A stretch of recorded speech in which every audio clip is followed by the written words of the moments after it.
Waly, waly up the bank, and waly, waly down the brae, and waly, waly yon burnside, where I and my love want to gae. I leaned my back until an ache, thinking it was a trusty tree, but first it bent and syne it brak, say my true love did lie to me. Hello everyone, and welcome to A Maker's Pilgrimage, a podcast about contemplation, ecology, and the fiber arts. I'm Aidan, the knitting monk, and I am a brother at Holy Cross Monastery in New York's beautiful and today very cold, gray, and snowy Hudson Valley. You can find me on Instagram and Ravelry with the username Knitting Monk, and you can also find my blog of meditations at groundinginthespirit.wordpress.com. Though I am no longer writing those regularly, there is the backlog of all of the meditations that I wrote over the last couple of years.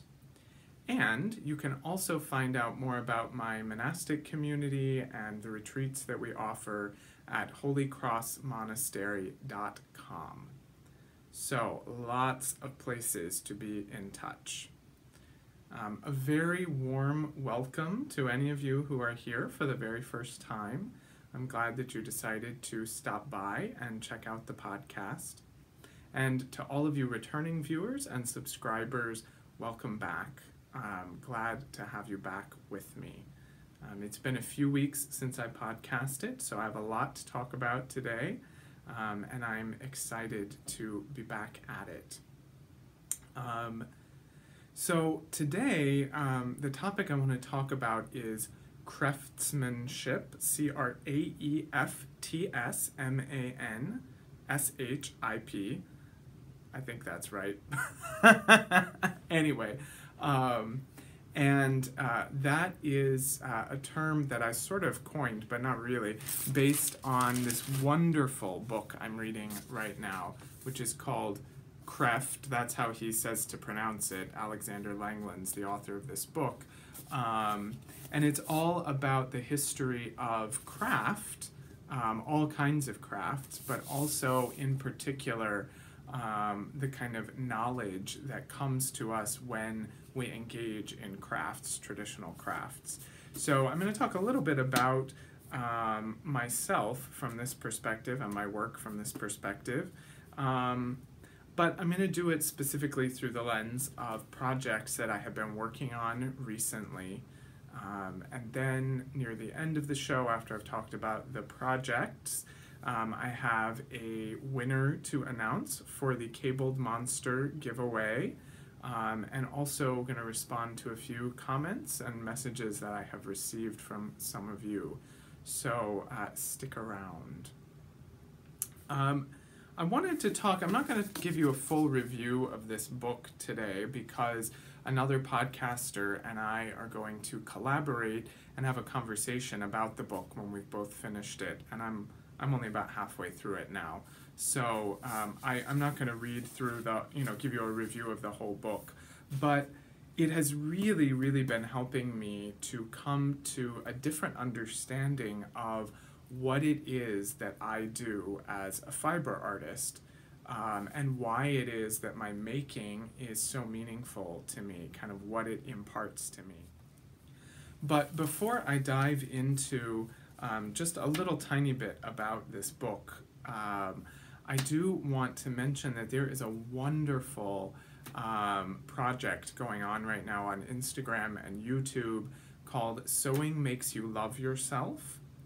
And people in the sewing community are posting videos and pictures about what sewing means to them, specifically for mental health and body image. Those are the two main focuses of the project. So I want to talk a little bit about what sewing means to me, not exactly from either of those angles, but actually from the angle of Cræft. And I think it's so funny to pronounce it Cræft like that. I would say Cræft, but I'm going to trust the posh British pronunciation because I'm just an American. So any posh British folks out there, if I'm not saying that right, please, tell me how to pronounce it. But I've really been engaged in my sewing recently, and I've been asking myself, what is it about this sewing that I am enjoying so much, that's becoming so meaningful to me? And it's not, for me, about body image, and it's not about mental health exactly. I might say that it's about spiritual health. It's certainly about ecological health. But what sewing is doing for me is it's really connecting me in a very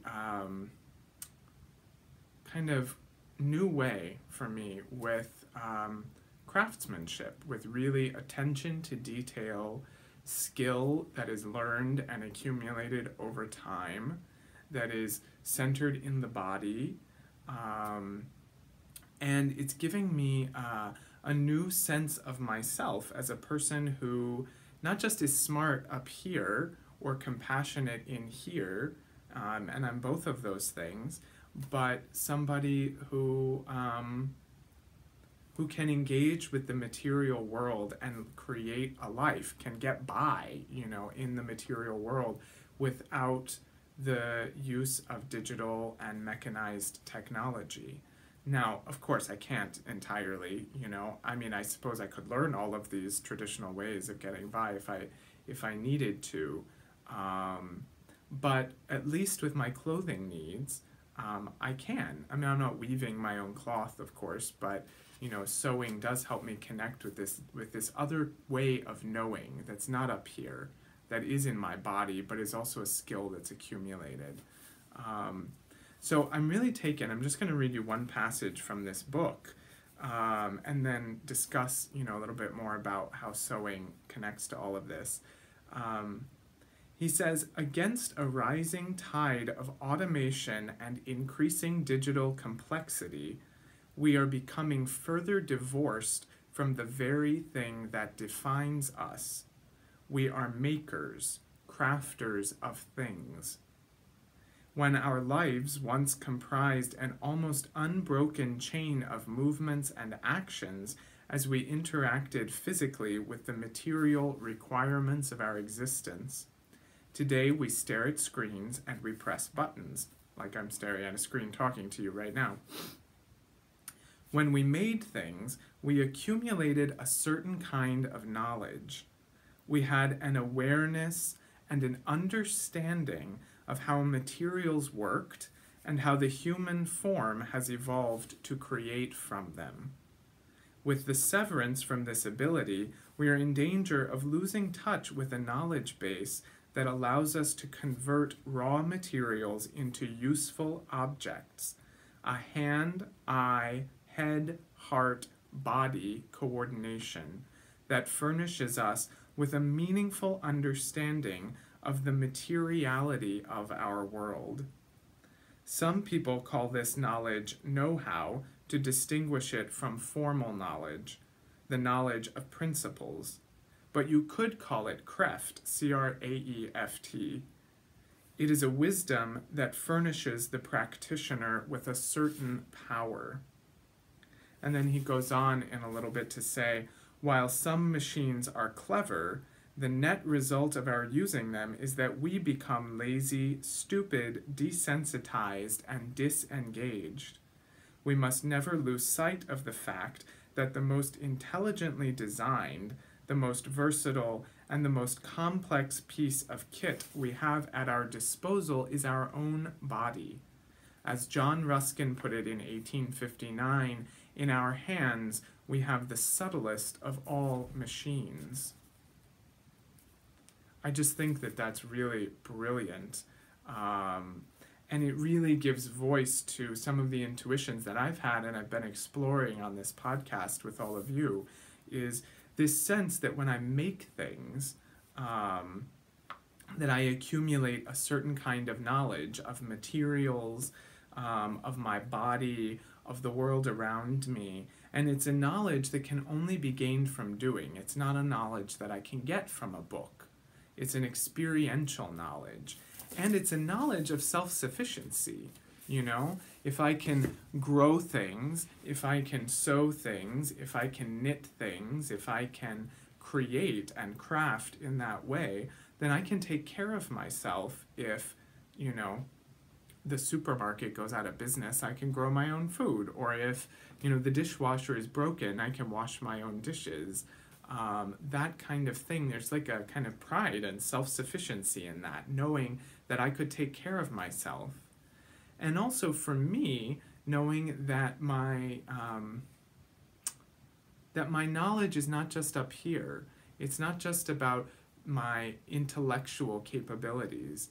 And for someone who's put a lot of value over the course of his life, and less these days, but a lot of value over the course of his life on book learning, intellectual smarts, and all of that, to learn that I have the capacity to become skillful with my body, that amazes me. I just feel like I have total wonder at that. Because I was never an athletic kid, you know, I never did a lot of kind of outdoorsy things, and now I love the outdoors, but when I was a kid, I wasn't like that. I was smart.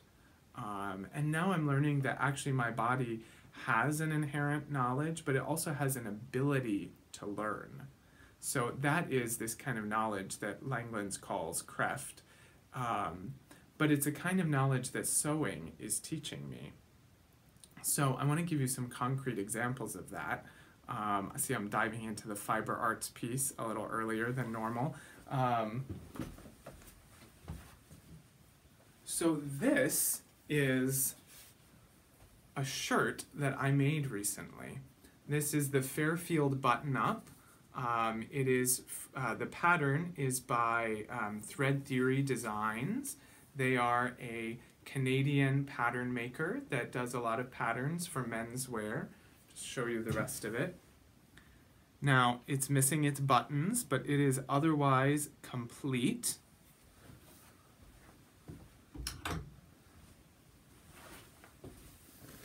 And part of the reason I want to show you some sewing projects to talk about this kind of knowledge and skill building is because I find that sewing, as opposed to knitting, really requires a laser focus from me. Knitting is like meditation, where I'm just kind of watching the clouds roll by and, you know, sitting there, you know, being present but not focused necessarily. Sewing is the kind of meditation where I really have to focus in. I have to go slowly. I have to pay attention to every single detail.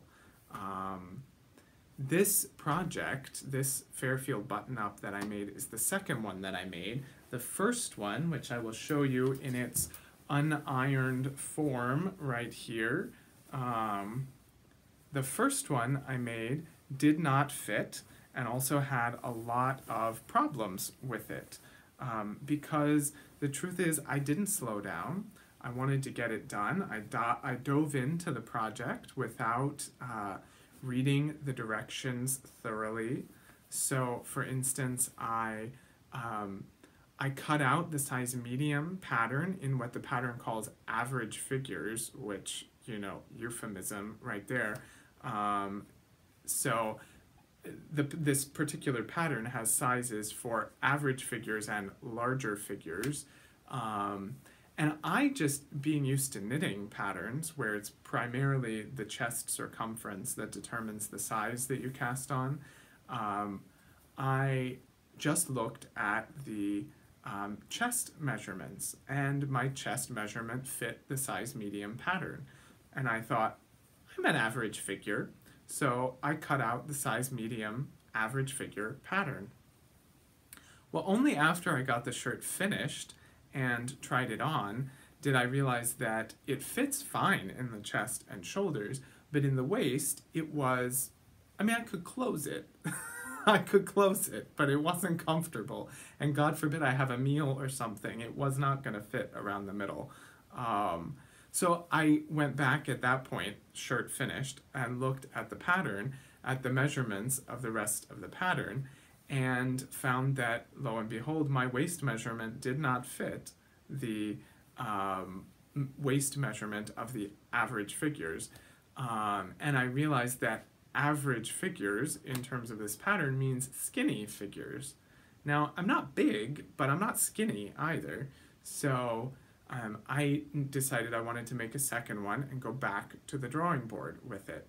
So this time I went much more slowly. I mean, and there were other mistakes I made too, like you can see here the button band on this shirt, which is the original one that I did. The button band is on the wrong side because I cut out the pattern pieces incorrectly.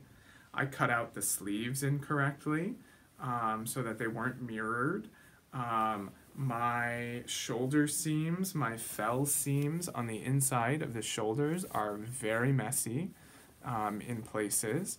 I cut into the seam allowances for the notches rather than tracing them onto the fabric because I didn't read the pattern ahead of time to realize that that was going to mess up some of my seams, which of course it did. So the net result is that I have a shirt that I can wear unbuttoned just over a t-shirt, and I have worn it that way and I will wear it that way. I also learned a lot and I realized that the next time around I needed to be slower, more methodical, pay more attention to detail. So my second Fairfield that you can sort of see right over there and that I showed just a minute ago gave me that opportunity to put into practice some of the skills that I was learning. So for instance, I cut out a new pattern in the larger figures, medium in the larger figures, realizing that that would actually probably give me too much room in my waist, but I didn't yet feel comfortable grading between patterns, and so grading between sizes rather in the pattern, and so I decided, well, I'd rather have too much than too little room in the waist. So I cut out a new pattern. As I was doing so, I cut out the little pieces of paper where the notches were so that I could, on the fabric, use a fabric pen and mark them with pen rather than cutting into the seam allowances. I then very carefully laid out my fabric and cut my fabric very carefully, double checking that I had the right pieces in the right arrangements. I didn't have to do pattern matching, but I did want to make sure that the pattern on the fabric lined up in a certain way. So I was careful with that. And then in my sewing itself, I took my time. I find the place where I can gauge how much I have learned in my sewing is in the shoulder seams.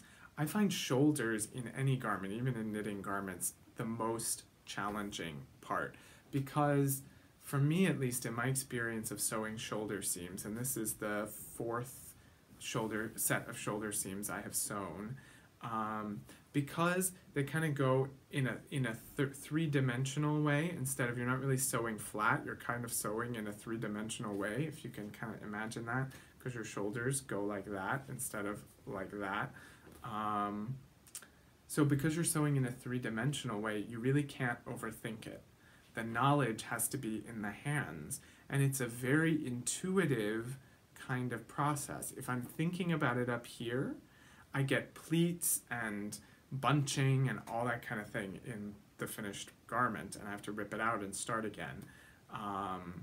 But if I just allow the knowledge of my body, almost close my eyes, I mean I don't because that would mess everything up, of course, but if I kind of slow down and let the fabric move through, holding it tight, but not too tight, you know, not tight exactly, but just holding it and kind of almost massaging the fabric through the sewing machine, I learn, you know, my fingers are beginning, my body is beginning to get the feel of this sewing in it. Now, that's a skill. I didn't come with that knowledge, inherently when I was born. It's not a talent. It's not something that I just was, again, natural aptitude or something. But it's a skill that my body is learning. This is Cræft. This is what he's talking about in that book. It's a skill my body is learning, how to work with material and the machinery available to me to create something, to make something. And I notice that every time I do it, my body learns in a deeper way the motion, the feel, the intuition that's needed. Similarly, with the fell seams, the kind of double folded so that there's no exposed seam on the inside of the shirt, again, I realized when I did the second one, my fell seams on the shoulders were much better than they were on my first one, but they're still not great. And so, I have to be comfortable with where I am right now in my sewing practice. And that's all to say that I can tell I've learned a lot since I first started. And I also know that there's more skill for me to learn. I have not, by any stretch, exhausted my sewing skills. There is so much for me to learn. So that's part of why I'm loving my sewing right now and why sewing is making me love myself, because I can look from one project to the next and I can see both that I have learned a great deal of skill and that my body is beginning to sew in a way that's intuitive and that's so deeply satisfying to me. And at the same time, there's so much more skill for me to learn and build on. And that's a really, really beautiful thing to be learning. So that's part of why I love sewing and part of how sewing helps me love myself. Just a couple of other quick things about this project. It also helped me put into practice some of my ecological principles. So I purposefully picked the fabric that I did because it's an organic cotton. So I bought it as a virgin fabric, and I had a gift certificate to fabric.com, and so I bought this fabric there, and I did pay a good amount of money for it because I was committed to buying organic cotton. That also severely limited the choices that I had, but I wanted to pay the full cost of this material, which includes the environmental cost of it being produced in a sustainable way. I also, you may have noticed when I was showing it to you, it doesn't have buttons on it yet because I didn't like any of the buttons that I have in my stash with this particular shirt. So I ordered some bone buttons that come from waste from the food industry. I ordered them from Fringe Supply Company. So those buttons are on their way, and when they arrive, I will sew them on there, and I will be able to wear my new shirt. And I'm really happy with the way it turned out.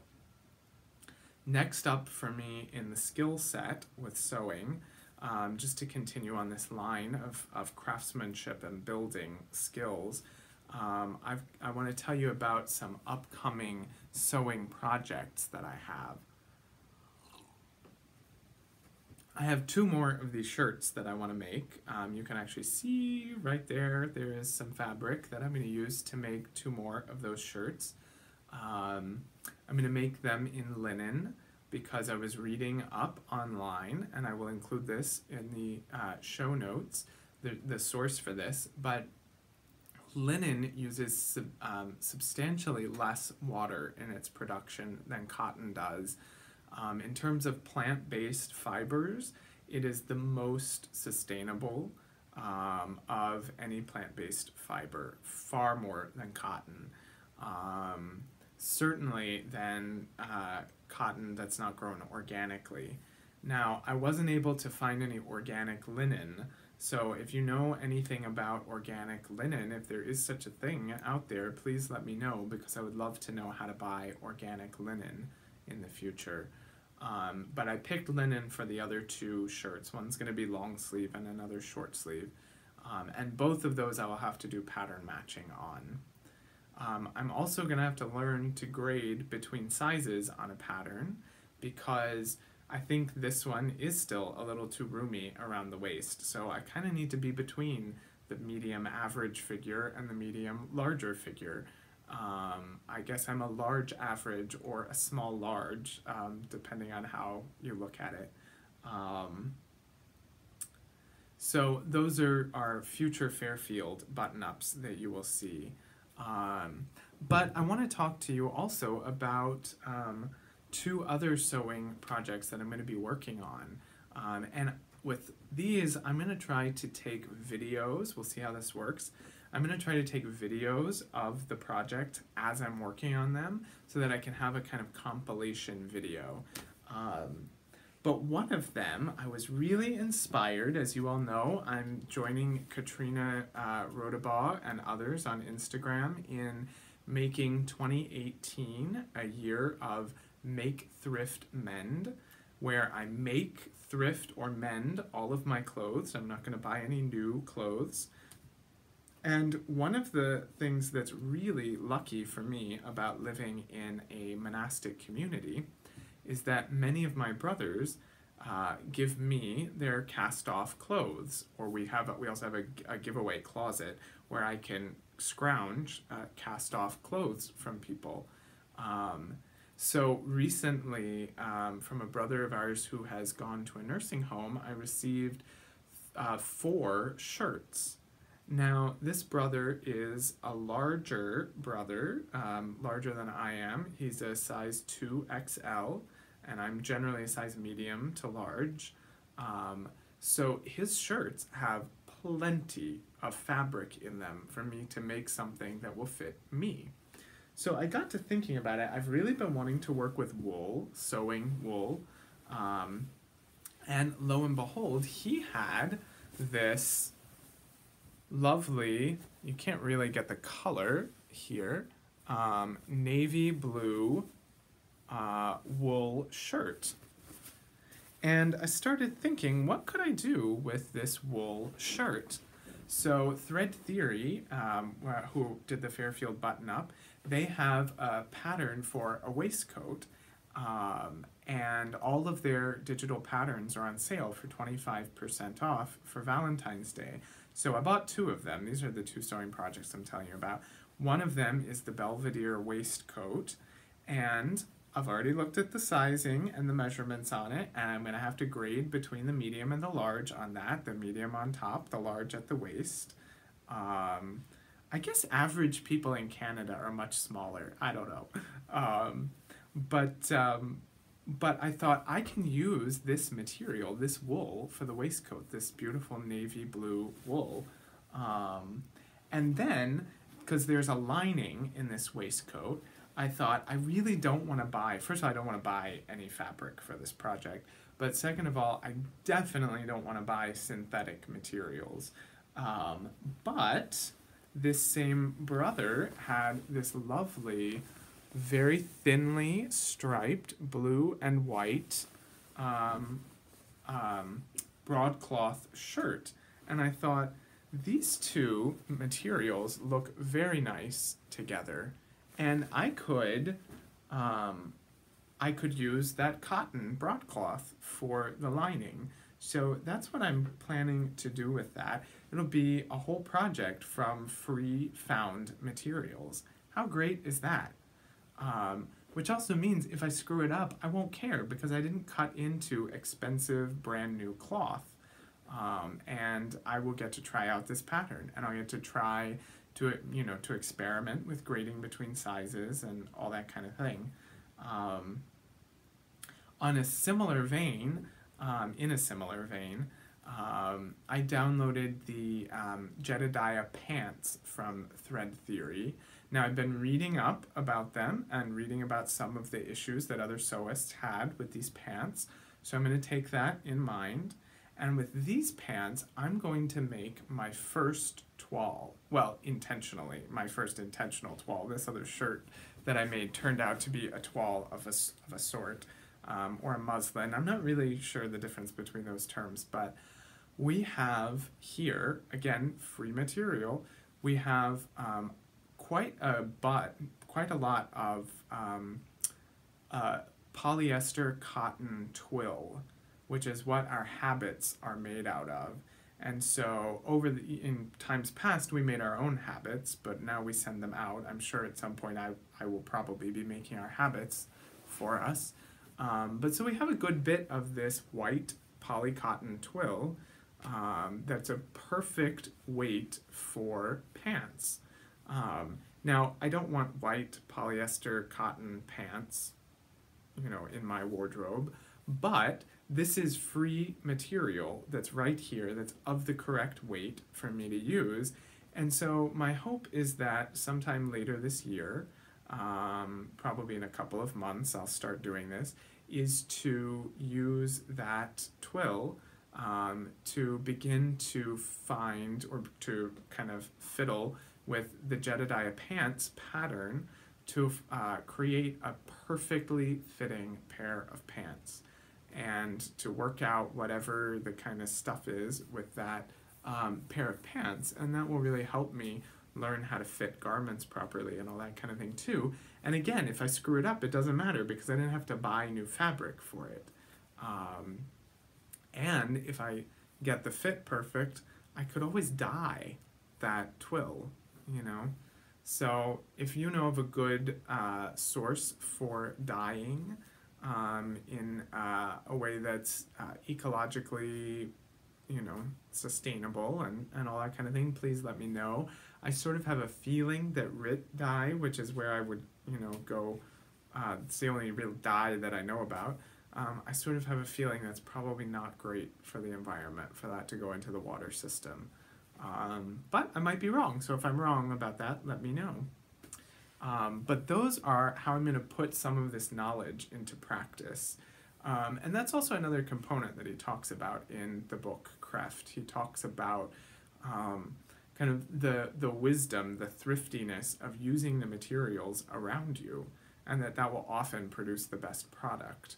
So before I buy new fabric for any of these other projects, I'm going to use the fabric that I have to make a toile and see how it all works. And I'm also thinking about, you know, how do these skills and this new way of knowing, or this new way of thinking about my knowing, how does that feed into my knitting life? You know, I'm certainly not giving up knitting, even though I love sewing, and I've talked a lot about my sewing today, but I'm certainly not giving up my knitting. My knitting is, you know, wonderful. But I am thinking, you know, I've talked in my sewing about skills progressing, learning, and then trying out new skills and new skills and new skills. Well, I want to do that this year in my knitting too. So I had thought I would learn to spin this year, but I've now realized that I think what I want to do is I actually want to learn how to do color work and Fair Isle, and not necessarily all in 2018, but I want to begin to really work on my color work skills. So I may have done a little bit of color work here and there, but I'm going to start in a very intentional way to, you know, start with hats and try to do the two-handed color work method. I'm going to start with hats and then progress to a cowl. A friend of the monastery gave me beautiful hand-spun yarn that she has spun to make a Fair Isle cowl with. So I'm going to try that. And then eventually the idea is I have a pattern for a Fair Isle pullover fingering weight that was in the winter interweave knits last year. That's really beautiful, and I would like for that to be the kind of, like, you know, big project to try out my skills, but I want to build up those skills with that kind of in mind for the future. So we'll see how that goes. I'll check in with you. I'm not wedded to making sure that happens, you know, but that's kind of how I'm thinking about applying this progression of skills into my knitting. And also to using what I have, you know. I'm going to use the yarns I have. rather than buying new yarns. So I imagine that the yarn I have will last about 6 months, and then I'll dive into some of these newer kind of things. That is what I have for you talking about craftsmanship. Let's see, anything else that I left out? Oh yeah, I did want to just talk about a follow-up on last episode on humility. So I shared with you the story last time of my experience of the cabled monster and realizing that it just really is not the same. I mean, it's really not the kind of sweater that I want. And it didn't fit well, and all of the kind of intricate cable design was not, turned out not to be my style and what I felt comfortable in and what fit well in my wardrobe. So that is really kind of where I am with my knitting and with my sewing, is looking at my wardrobe and saying, what do I need? Where are the holes? What is my style? What do I like? And also, what materials do I have and how can I put them to use? So that's all to say, that's all a long introduction to show you, as you've noticed since I've been sitting here, my migration cardigan, which was my antidote to the cable monster sweater. This I knit up in Beaver Slide dry goods. Let me stand up and show it to you. The back there. This is Beaver Slide dry goods, 100% undyed merino, worsted weight. And the design is mostly these very simple gull cables running up with this here. Let's see if you can see. That's a better kind of shot of it.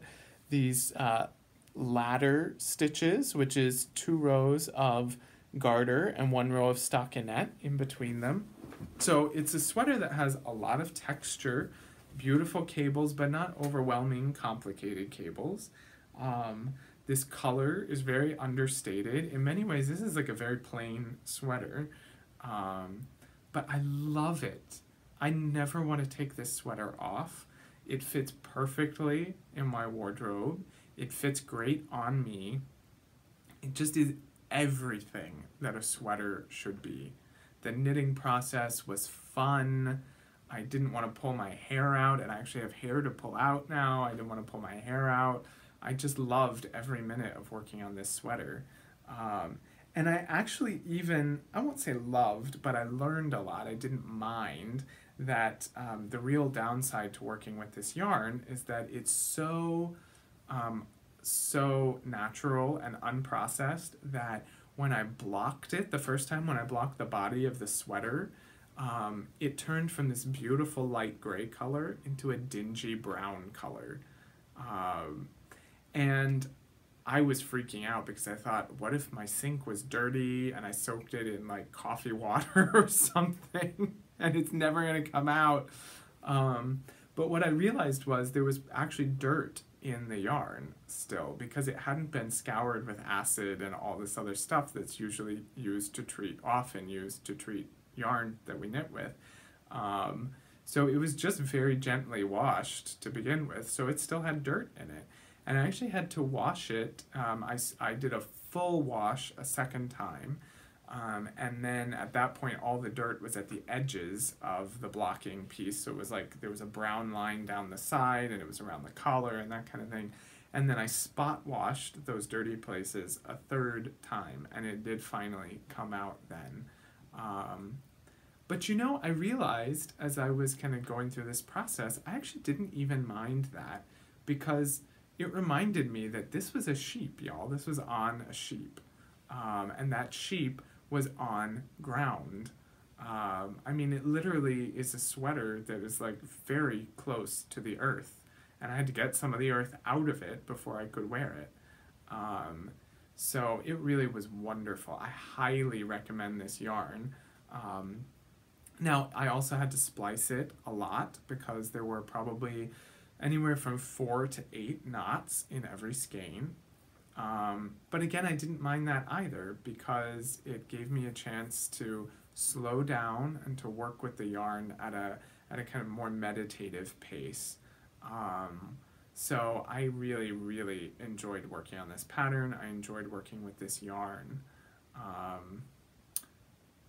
Along the same lines of looking at holes in my wardrobe, using what I have, so I'm in a kind of more simple place right now, wanting more simplified designs, and there is a pattern, and I wish I don't have the picture of it with me right now, but there's a pattern that Brooklyn Tweed came out with a few years ago called Veil Mount.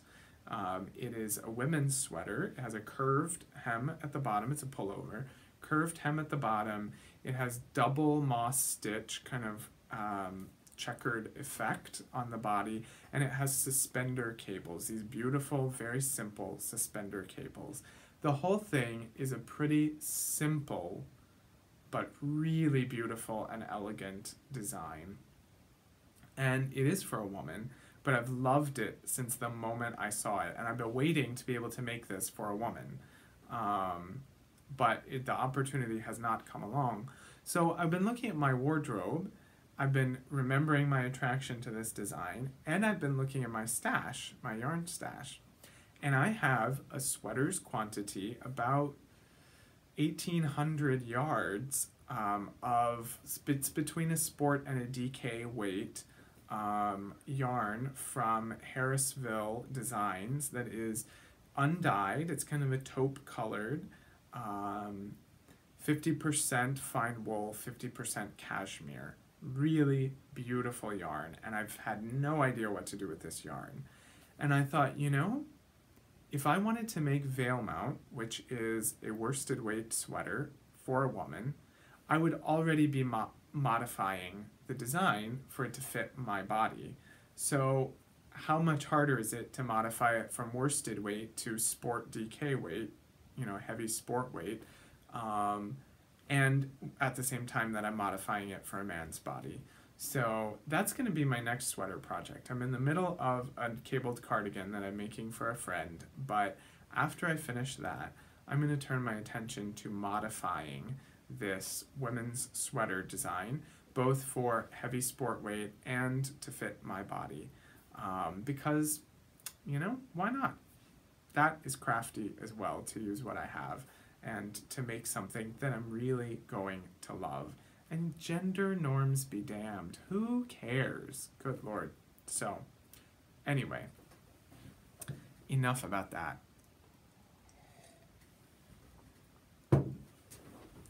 Getting into the last thing, the last section I have to talk to you about today, I wanted to respond to some comments and messages that I have gotten from some of you, because there are a lot of similarities in some of them.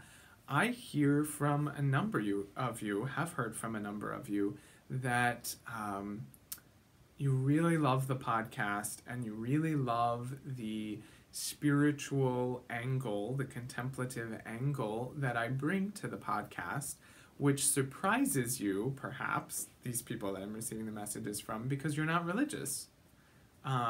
Or you're not Christian, and I'm coming from a Christian point of view. So this is a common enough comment and message that I have gotten that I wanted to speak to that angle to the whole community of the podcast. So first of all, I just want to say I love getting these messages from people, not just about the, you know, the spiritual content, but I just love hearing from you all. I love hearing, you know, beginning that conversation. I'm totally open to having these conversations with you. So please, you know, if you're thinking, should I message him? Should I not message him? Message me, because I will enjoy having a conversation with you. But so to speak to this particular angle, you know, what I want to say is that, well, I think to separate out religion from spirituality can actually sometimes be a very helpful thing. So I know I've mentioned this before, but it's one of my grounding philosophies. Ronald Rolheiser says that all spirituality is what we do with our desire. You know, we all have this deep desire within us that more often than not I name as the desire for wholeness, the desire to be in union, to be at deep peace and self-acceptance and love within myself, which I can then extend to others.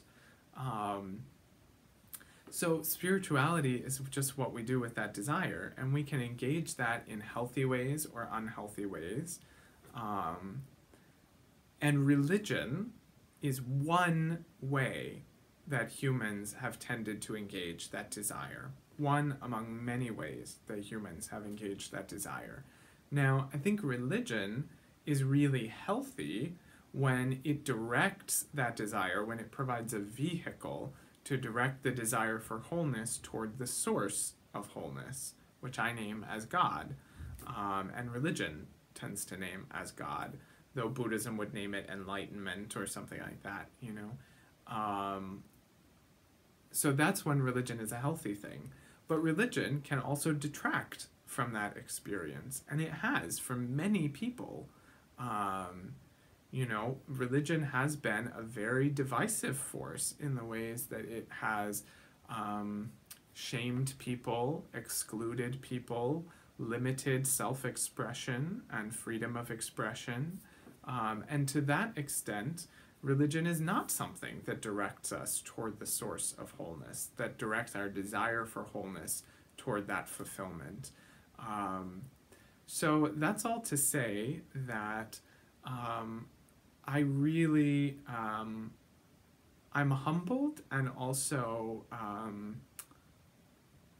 joyful to the extent that, and grateful to the extent that my words and my podcast and our podcast community can be a vehicle to help people name their deeper desires and move toward them.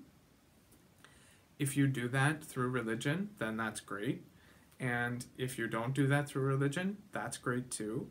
I think it's probably pretty obvious at this point that now that we're on episode 10, that I really don't care if you're religious or not. I have no, no skin in that game. You can be religious or not, as it is good for the health of, for your own spiritual health. My deep, deep desire for you, for all of you, and for myself, is to know that wholeness that we all wrestle, we all long and hunger and yearn for. We have all these different words for it. And I want you to know that, and I know that, and I'm also still learning that. So it's a both and, it's never complete fulfillment. And actually, the more I allow that desire for wholeness to emerge in my life, the deeper the yearning gets, But I want you to know that desire, and I want you to know its fulfillment, which is really to know who you are, and to be able to love and accept the person that you are, as you are, and to be able to extend that to other people. And that's what being human is about, is being on that journey. So be religious or not religious, as as works for you, but I do hope and I do pray that you will come to a deeper sense of wholeness and self-love and self-acceptance, and that's also the journey that I'm on. And if I can be helpful in a one-on-one conversation in helping you along that way, please don't hesitate to reach out, because I would love to hear from you. Speaking of self-love and self-acceptance, I did draw a winner from our Cabled Monster giveaway.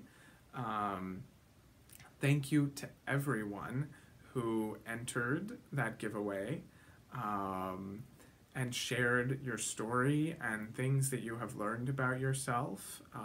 They were really, really moving entries to read, and I really had to restrain myself from responding to them, because I didn't want to clutter up the numbers for that, for drawing a random number. But I may go back now and respond to them now that I have closed the giveaway and drawn a winner.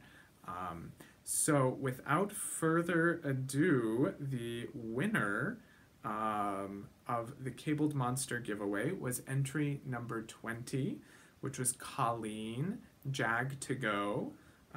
Congratulations, Colleen. I know Colleen, actually, because she very kindly sent me a package of beautiful yarn around Christmas time that I'm excited to get to work with. I haven't worked with any of it yet, but I'm excited to get to work with it. So now I get to send you a nice gift too, Colleen. So congratulations. If you would send me on Ravelry or Instagram your mailing information, I would really appreciate it. And then I also have to say, because I loved reading these entries so much, and thanks to the generosity of a yarn dyer, who I'll talk about in just a minute, I was able to draw a second name for this giveaway. So before I tell you who won this prize, I want to tell you about Taylor. Taylor runs Cat Sock Fibers. This is her card right here. It is etsy.com/shop/catsockfibers LLC. I will put the website down here, and I will also put the link in the show notes. But Kat reached out to me, not Kat, Taylor, I'm sorry, from Cat Sock Fibers, reached out to me on Instagram and offered to send a skein of hand-dyed yarn from her shop. She sent this beautiful skein. It's the color is called French Vanilla. It's this beautiful buttercream sort of color. It's a little bit, let me see if I can, there we go. It's kind of an off-white, yellow, taupey kind of color. It's beautiful. It's got a very high twist. Worsted weight, 100% merino, non-superwash. 218 yards and 100 grams in this skein. Taylor also sent several of these beautiful little, several of these wool wash soaps with minimal packaging on them to be ecologically friendly. So thanks to Taylor, I am able to draw a name and give away this skein of yarn as well. And rather than hosting a separate giveaway, and because the entries were so moving on the Cabled Monster giveaway, I drew a second name. So that skein of yarn is going to Marie-France. I hope I said your name correctly. Our Quebecoise friend, Marie F. SP, who is entry number 16. So please, Marie-France, please send me your mailing information as well, and I will get this skein of yarn out to you. And again, thank you to everybody who entered that giveaway. I really, really got a lot out of reading your entries. So I'm going to start a new thread in the Ravelry group this week. And I would encourage you and invite you to respond to the prompt. It's not a giveaway, so it's not about entering a giveaway, but it's just to generate conversation, so this can be chit-chat as well. But I'm curious how you would answer the question, how does making make you love yourself? And whatever that making is, sewing, knitting, spinning, dyeing, gardening, writing, whatever it is, how does your creative life help you to love yourself? So I will put that question up, and I'm eager to hear from those of you who would like to contribute to that conversation. One quick announcement before I wrap up the recording of this episode. I am, as I've mentioned before on here, I am leading a retreat here at the monastery during Rhinebeck this coming year, Thursday, October 18th to Sunday, October 21st. We will go over to the Sheep and Wool Festival that Saturday. We'll spend the day there. But this is our annual Prayerful Stitches retreat. So I would invite any of you who are stitchers to join us for that retreat. The theme this year is contemplative ecology. So we're going to be talking about a lot about ecology from a contemplative point of view, and also fiber arts, of course, duh. And so the reason I'm announcing it again on this episode is because we are filling up very quickly. We only have 5 spots left on that retreat. So if you are interested in going on that retreat, please email our guest house manager, Lori Calloway. You can email her at guesthouse@hcmnet.org. You can also call her at 845-384-6660, extension 3002. And all of that information will be right here and in the show notes as well. So that is all that I have to share with you this go around. Thank you for tuning in. Check out the show notes on the Ravelry group, which you can find by going to Ravelry and searching for A Maker's Pilgrimage in the group's search. And I look forward to hearing from you and talking with you again soon. Till then, happy making.